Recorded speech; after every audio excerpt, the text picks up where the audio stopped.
warahmatullahi wabarakatuh. Selamat datang di podcast kami, yaitu tentang pengenalan bahasa Arab dari dulu hingga saat ini dan bagaimana kami menggunakannya. Waalaikumsalam warahmatullahi wabarakatuh. Bersama saya Rania Shoki dan di samping saya ada rekan saya yaitu Riz Notofia. Senang bisa berbagi pengalaman bersejarah bahasa Arab dengan kamu ini. Kali ini kita akan fokus pada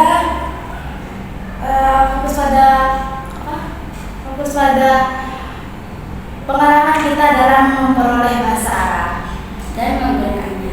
Jadi gimana? Baik, Rani. Pertama kali kamu memperoleh bahasa Arab itu dari mana dan bagaimana prosesnya? Pertama kali saya memperoleh bahasa Arab itu waktu saya duduk di bangku kelas 2 SD. Waktu itu habis saya masukkan saya ke madrasah untuk memperdalam agama saya.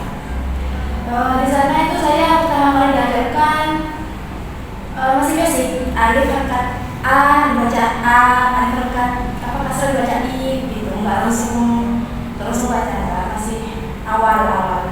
Masih besar juga kan itu ya. Ya. Habis itu naik ke tingkatan yang lebih tinggi, saya disuruh menghafalkan tata cara sholat sama artinya, tapi artinya mungkin bahasa Madura. Nah, itu awal-awal itu saya tuh merasa kesulitan dengan pikiran saya itu kayak bisa nggak ya aku ngapalin dari takbir sampai assalamualaikum gitu. Tapi setelah dicoba ternyata alhamdulillahnya bisa, meskipun awal-awalnya masih susah. Insya Allah. Terus setelah naik tingkatan lagi yang lebih tinggi kelasnya itu, saya itu bertemu dengan yang namanya mufradat. Itu saya pikir, oh ternyata ini ada bahasa Arabnya gitu. Ternyata ini ada bahasa Arabnya. Ternyata bahasa Arabnya kursiun, ternyata meja itu maktabun gitu. Terus setelah itu saya itu disuruh menghafalkan saya lupa berapa. Intinya saya disuruh menghafalkan beberapa mufradat.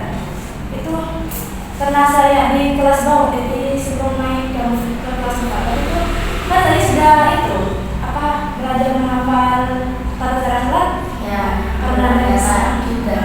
karena dari situ saya jadi terbiasa hafalan, tidak terlalu susah menghafal.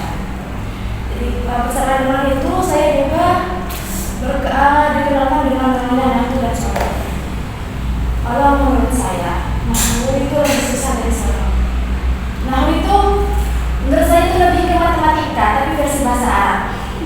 Makanya sejak dulu dari sejak melihat itu jadi aku tidak suka sama nahwu karena mirip matematika. Kalau soraf itu mungkin ya karena hafalan yang tasrifan yang lebih gampang, jadi saya lebih cenderung ke bahasa soraf daripada. Kalau kamu ini bagaimana memperoleh bahasa Arab? Awal pertama kali saya memperoleh bahasa Arab itu ketika duduk di bangku kelas 3 dasar ini. Di sana saya pertama kali oleh ustaz saya disuruh membeli kitab bahasa Arab yang bisa ada di terus isinya itu mufradat yang sangat mudah seperti mufradat sehari-hari, cara menggunakan mufradat anak, anta, dan cara membuat pertanyaan bahasa Arab gitu. Nah, di bawah mufradatnya itu biasanya ada soal-soal yang gampang gitu.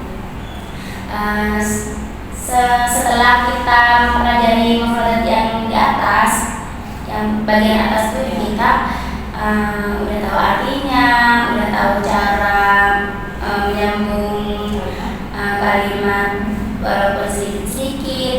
Dan bawahnya kita menjawab soal-soal untuk mengasah kemampuan kita. Menurut kamu soal-soal itu mudah atau susah? Mudah, soalnya sebelum soal itu kan ada kayak materi. Nah, di bawahnya itu ada contoh cara membuat soal. Semisal pertanyaannya hal gitu. Berarti jawabannya antara naam dan la gitu. Nah, setelah itu lanjut ke kelas 4 madrasah ya. Di kelas 4 baru deh saya belajar kitab tasnif, yaitu kitab tasnif dan kitab nadom dan kitab dunia. Itu kan nama dan sorot. Pas itu kan yang dihafal itu bukan cuma artinya, atau artinya itu cuma diterjemah gitu. Yang disuruh hafal itu kayak ya bahasa Maduranya artinya tuh. Nah, tapi kalau tasnif itu tasnif itu disuruh hafalin tasnif itunya apa sih kayak tasnif rawi dan istilah itu ya, semua kali itu kan bahasa Arab ya. Ada yang lafaznya mudah, ada yang sulit seperti itu. Nah, lanjut lagi ke kelas 5 dan 6. Nah, di kelas 5 dan 6 saya itu belajar kitab Imriti. Kitab Imriti. Nah, di kitab Imriti ini menjelaskan itu nahwu dasar seperti susunan kalam itu kan ada 4 gitu. Nahwu masuk termasuk ila berada gitu selesai. Nah, seperti itu kan bahasa Arab semua disuruh hafalin itu. Dan di samping itu juga kitab tasnif masih digunakan sampai kelas 6 digunakan. Dan menurut saya itu masih bisa dikatakan mudah, soalnya saya bisa memahami sedikit-sedikit, walaupun enggak semuanya. Setelah itu saya ambil, tapi saya itu enggak terlalu fokus ke nahwu dan surufnya, walaupun kita tidak kuningnya, tapi lebih fokus ke tajwid. Ada juga nahwu surufnya seperti ikhlas dan idgham. Nah, ikhlas dan idgham itu yang membuat saya kesusahan.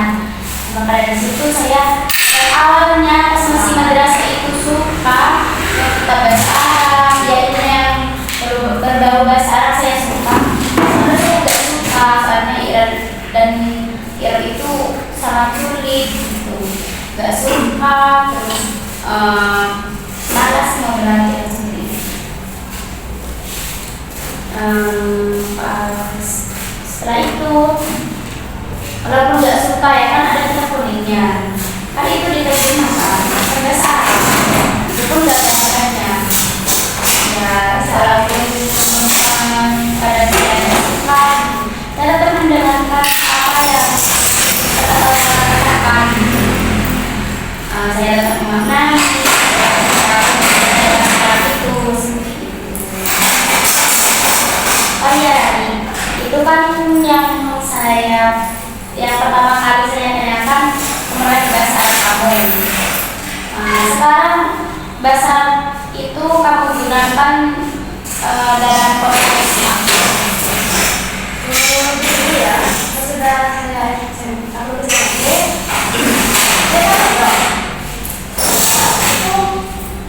Di situ pertama kali saya masuk itu ada bisa mengikut tes. Masuk ke markas tulis bahasa Arab. Alhamdulillahnya saya terima yang santri yang terima di tes tersebut mau nggak mau harus wajib menggunakan bahasa Arab di sehari-hari. Jadi ya perhatian berulang dia cuma bisa ya penggunaan bahasa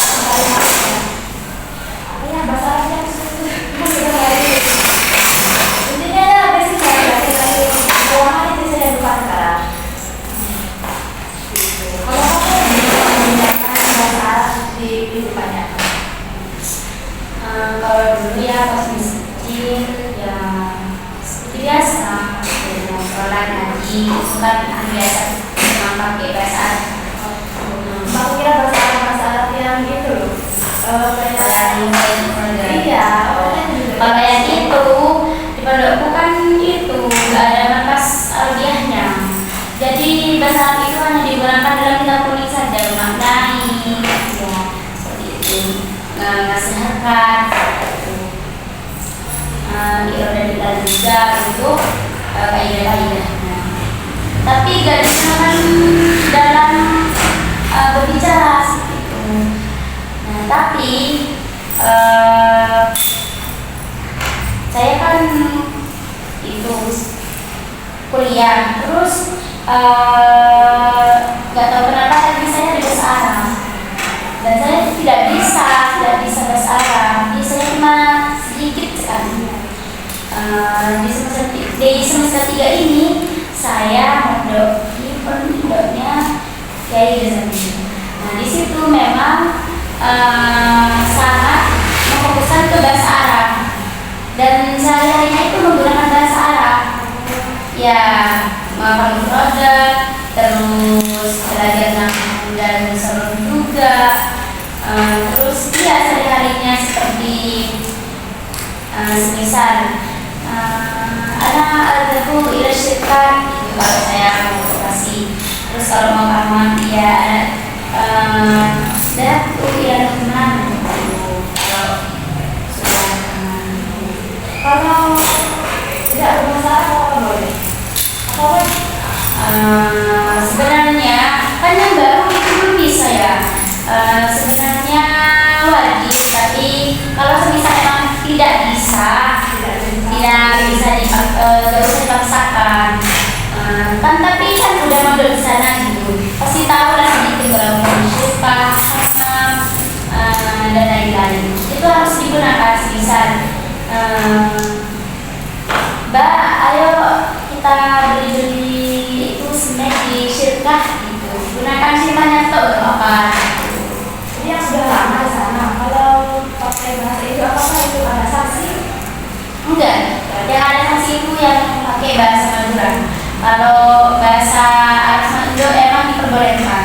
Kalau misal kita tidak bisa bahasa Arab, maka menggunakan bahasa Indo. Tapi bahasa Madura itu tidak boleh. Oh, enak ya. Jadi pondoknya kan beda sama pondok tempatku dulu. Kalau tempatku dulu itu waktu saya masuk ke markas itu kan gitu.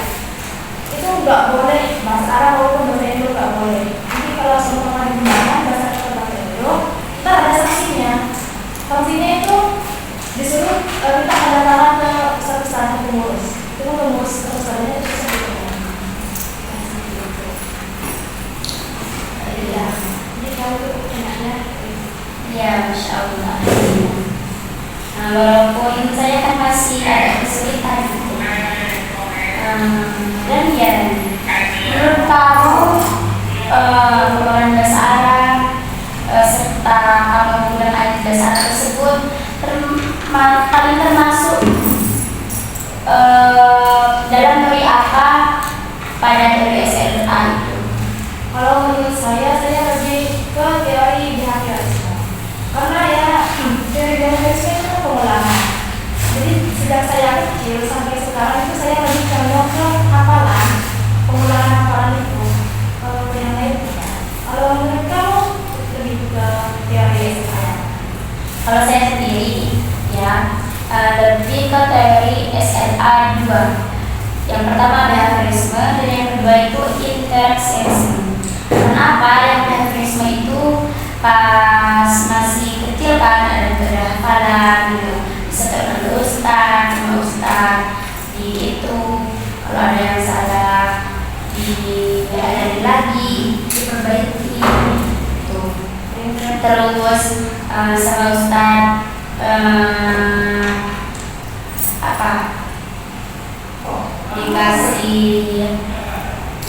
dikasih nasihat kalau malas ya harus kamu menghafalkan terus dengan ustaz ya. Kalau yang